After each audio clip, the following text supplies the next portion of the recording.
Hello everyone, hope you can hear me okay. Check my microphone. This is a spontaneous live stream. I just want to take an opportunity to make a video about the story of an idol in the Dome of the Rock, and this is going to be a short video. I just wanted to take the opportunity when I had time.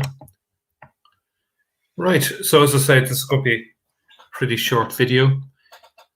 It's titled An Idol of Muhammad in the Dome of the Rock. This is something that Murad referred to yesterday. Can't remember if he mentioned it live or whether it was in private, but in any case, I wanted to follow up on this and just get it out there. Obviously, we'll be doing a lot more work on this in the coming weeks, but it's a bit of a bombshell. So if you remember back to an earlier video, we mentioned that the Templars referred to pillars from the Holy Sepulchre being brought to the sepulchre of the wicked Muhammad. Now, there wasn't enough info there to be absolutely 100% conclusive about whether it's the Dome of the Rock that was meant or if it was down in Medina, but I did point out that it made more logical sense to make a short journey across Jerusalem than all the way down to Medina. However, this witness account that I'm going to share with you, which comes from a book that's called the Gesta Tancredi of Ralph of Caen in France, this gives us some additional information that is very eye-opening. It is a contemporary history of the First Crusades, which happened in 1096 to 1105, written on the basis of eyewitness accounts, as Ralph explains himself, so a good source. It was likely completed by 1118 AD, so literally just 13 years after the First Crusades ended. So that's pretty much as good as you can get in terms of eyewitness accounts and so on. So here it is. It's only a short 2 pages, and this image here is something I've done a mock-up. Talks about Tancred, who's the main person the history focuses on, despoils the temple. It's in chapter 129 of the book. A cast image made from silver sat on the highest throne.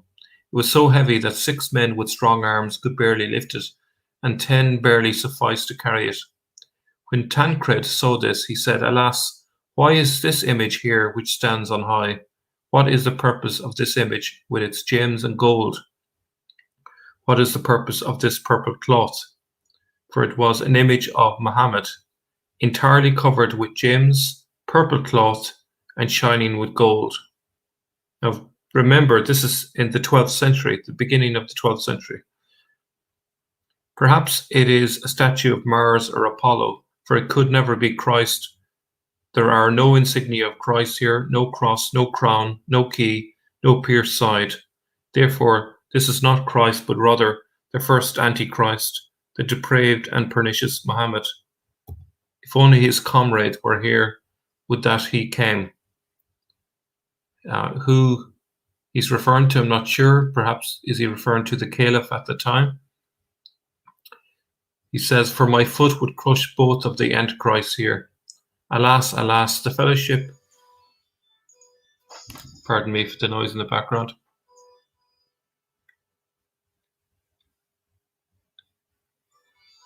Phone ring in the background, okay. "For my foot would crush both of the Antichrists here. Alas, alas, the fellowship of hell drinks in the tower of the god, and Pluto's slave is in the edifice of Solomon's god. Let this one fall quickly while that one also falls. Should he stand here arrogantly as if he had also conquered us?" The order was carried out immediately after it was given. The soldiers had never carried out an order as willingly as this one. The image was torn down, dragged out, torn apart, and broken up. The material was precious metal, but the form was vile. Therefore, something precious, was taken from something vile, which is a lovely way of finishing his account. So there you have it. There's a clear account that suggests that something like this that I have depicted in the image was found inside the Dome of the Rock at the beginning of the 12th century, perhaps towards the end of the 11th century, but around that time. And how come we have never heard about this before? Is this one of Islam's other dark secrets? So my conclusion is really this goes to strengthen the case that there was something about the Dome of the Rock which leads us to suspect that this was devoted to Muhammad, and the way that this would make sense is if he had been buried underneath, and that would explain the inscriptions above, and also, if this be true, this idol of Muhammad right smack in the middle of the Dome of the Rock. Quite a bombshell, I think. Now let's come back to you all. I hope that was all clear.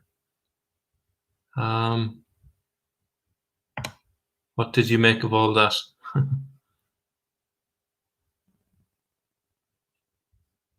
No. Were you all able to see that okay?